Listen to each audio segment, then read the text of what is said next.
everybody, welcome back to the Friday Front Bar, the special Thursday edition of here at the All Nations Hotel. Thanks to the... Yeah, I know, it's true, because of Thursday night footy, thanks to the brewery fresh Carlton draft. You're doing my head in. The whole schedule's been thrown on us here because of these stupid buys. Do I have to go to work today? I mean, what's happening? It's another long weekend. Is it the weekend? Isn't it amazing how a simple thing like this... By travelling back in time to Thursday as we speak. What are we doing? Throws your whole schedule out the window. I'm not a fan of it. I think your schedule's pretty free at the moment, Andy. Let's be honest.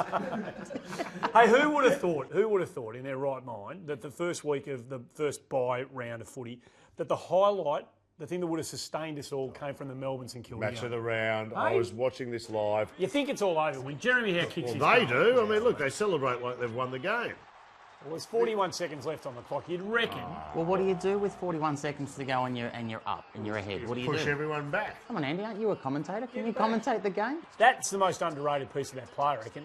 Jack Loney was magnificent. You know, I haven't heard any of those names ever. Look at this. Montagna I've heard of. kicks a goal. And can I say, at this point, there's a lot of very nervous dwarves around town. They are thinking, oh, no. They're packing their bags, they're leaving town. They go, St Kilda's on a rampage. So the aftermath has been that Roosie has copped a bit, Andy, or not? Well, Has he ever? Hang on a second.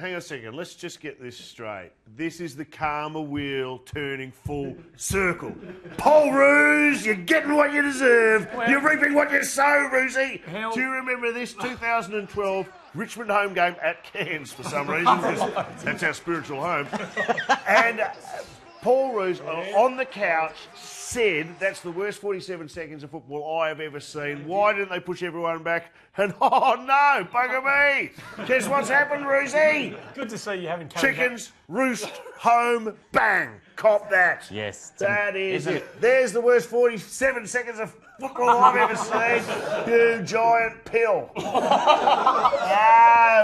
You got us a beauty, Roosie. Hey, it's good to Amazing. see he hasn't carried that around with Yeah, him. there's no grudge there. That rant of yours went longer than 47 seconds too, by the way. There is a touch of the Bambies about Roosie. What is wrong with you two? He's a great coach. No, there's no doubt about that. Well, But he's made- at 1.7 million a year, he should be. His sides At are... 1.7 million a year, he should be pushing them back with 40 seconds to go. He should have flooded. In fact, here's what he should have done. That's If you're ahead with 40 seconds to go, you've got to flood back. you push him back. And that is official. That's from the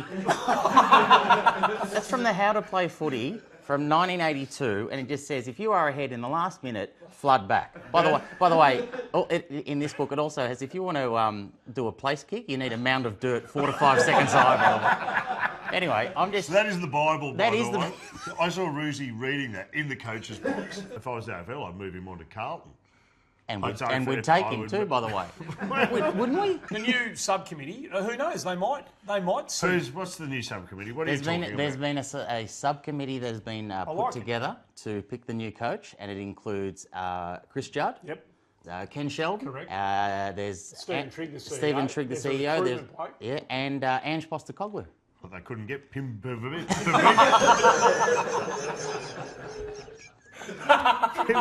What was Pim it? Verbeek. Have another Now, one of can those. I just say Drinking something? game. Try saying Pim Verbeek. I think it's fantastic that they get Ange, and you know Ange well through your world. What's he bringing to the table? He brings success. He brings. He's a great judge of character. He knows nothing about the game, so he'll fit in perfectly in that club. But the one thing that the subcommittee has been criticised for is that it's not representing the rank and file, the fan, and Carlton have addressed that. And last night, the 5-man panel has become 6 when they added this man to the panel. We don't even have 40,000 members. How are we going to survive? What's Bill Shorten have to do with this? Maybe they should add Bill Short. No, I don't know. He should be in there. Would that just be another kick in the guts for Melbourne? I mean, we talked about him at the start, but no club has done heartbreak probably in our lifetime better in inverted commas. Tigers. Yeah, I'll put them up there. You've seen they're in the premierships, runner. though, Mickey. I saw 980 true. and 82, but 82 was a sad loss. 82 was great. It's the first time I ever saw a naked woman. And the last, I'm guessing. They got close in 87, of course, when they got through to that prelim. Who can ever forget the way this one finished? Probably the most heartbreaking 25 seconds of football in the history of the game. Most punishing 15-metre penalty in history, Yeah, isn't it? fair Like, point. remember the Yeah, 15? yeah. Oh, no! A 15? Yeah. Come on! For that, for that, Oh, look at him. would Buckenara have kicked that goal had he not got the 15-metre penalty? I once asked Buckenara that very question, and I asked him if he hadn't got the 15-metre penalty, would he have kicked the torp? Right. And he said, yes, I would have kicked the torp. And Sam, it would have gone straight through the middle.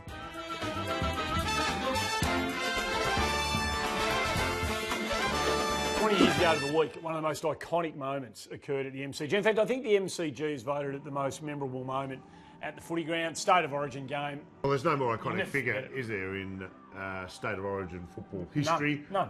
than the great Teddy Whitten, who was always there. He was always there. Did you ever meet him? I did. I met him once when I was filming on The Late Show.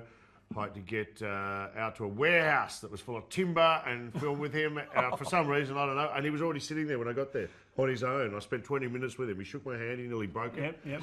And what ensued was 20 minutes of small talk with the greatest figure in Can you football. remember anything in that 20 minutes? No, because I was having an out-of-body experience. I know exactly I what you just mean. I didn't know how to behave. He's just so larger than life, and I couldn't believe it. I felt the same way when I met Gavin Exel. I was lucky enough when I was a kid. I ghosted his column in Inside Footy. He used to- Whoa, hang on a second. What does that actually entail? What Well, does What that do you mean? mean? He'd come in with his sort of notes, sort of handwritten, and a lot of it was a bit raw, so it had to be knocked into some sort of... Was it in English? Yeah, no, it was in English, but he didn't mind having the odd double entendre infused through his column in an attempt to implicate mates of his who might have got up to a bit of mischief here, there or somewhere, and it just had to be cleaned up a little bit from time to time. Inside Football wasn't sold in a plastic bag. Mickey and I are listening to you. I think we need someone to come in and ghostwrite your answer. I have no idea what you just said. One of my favourite stories was told to me recently by Flea. I think it was in the 1989 South Australia Victorian State of Origin. And at the end of the game, Vic's won. Teddy ran straight onto the ground and to say, "Well done, mate, we got him a beauty, not realising that the Victorians of South Australia had changed jumpers. And he was actually saying you beauty to Aish. Michael Aish. And then when he realised it was played in Aish. South Australia, I punched him in the face. Will what happened up at Metricon Stadium on the first round of the bye, will this become one of the I honestly great memorable believe moments? this Yeah? is going to go down in history as the most memorable moment and the most loved. Let's have a look. And Ballantyne, bang! Well, that. He wasn't the only annoying small bloke in the news this week. And annoying is a pejorative term, because some people love it. No, I know. We're falling for his trap. He wants us to play this. This is what he's after. Here he is, Razor Ray, leaving the rehab clinic that all the players attend. That's exactly At right. a time when he knows the media are camped out the front. How has it been the last 2 weeks? Has it been a pretty tough time for you? A gym on incident or? Nah, it's just normal run-of-the-mill footy stuff, mate. All good fun. Lucky you didn't get a fine? Oh, I guess so. Yeah, cool. Have a good day. Thank you, mate. The only thing would have been better if he'd actually walked up going backwards, you know what I mean? But why is he getting treatment? Because of his shoulder injury, which occurred after this terrible off-the-ball incident. Do you think, is that what caused the shoulder problem? I think that's the only thing I can think of. I think you'll find it was either that or this. See, you can see the shoulder pop out. there, right there. Do you know what? I can honestly see him turning up to umpire this week with his shoulders taped up like Johnny. He'll take his shirt off at the end.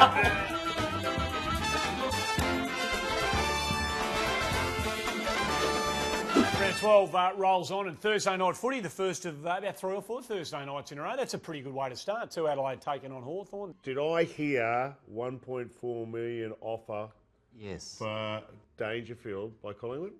Andrew? It's reported it was an How AR many years? How It was many an years? AR well, no, it'd be long term. It'd be 14. 14 years at 1.4 million. That seems a little excessive. 100,000 a year. But the whole 1.4 million, look, if it's paper talk, it's paper talk. But if it's near the money, that puts him in Lance Franklin, Gary Ablett type payment.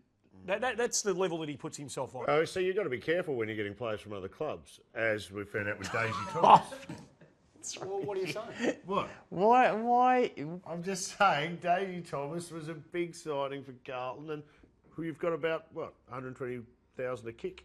I reckon so far this season. Is that how that works? He has been ruled out for the rest of the year with a shoulder injury, Correct, and I am not prepared just yet to stamp his papers, Mickey, but I will say this, that he is moving into the Glenn Hawker territory. Talk about getting players from other clubs.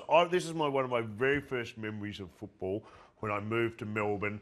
And I went to a Richmond game at Waverley, and it was a Richmond loss. And immediately after the game, I went into the urinal to have a wee, and I'm standing next to very disappointed Richmond supporters, and there was a very old man standing next to me, shaking his head, just going, John Pachira.